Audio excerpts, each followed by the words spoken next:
দর্শক সবশেষ খবর জানাবেন সহকর্মী নয়ন বড়ুয়া। জয়, চট্টগ্রামের চিকিৎসকদের কর্মবিরতিতে প্রভাব কেমন দেখছেন? ধন্যবাদ আয়েশা। এর আগের ঘন্টায় কিন্তু আমরা দেখানোর চেষ্টা করছি।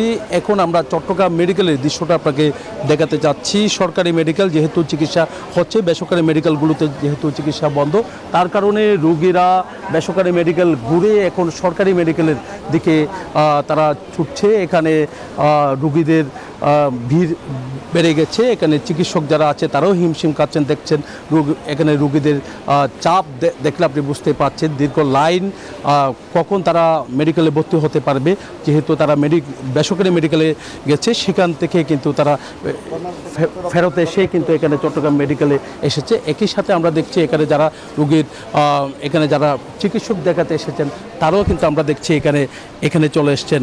বিকাশে কম খরচে ক্যাশ আউটের লিমিট বেড়ে 50,000, প্রিয় এজেন্টও 2টা।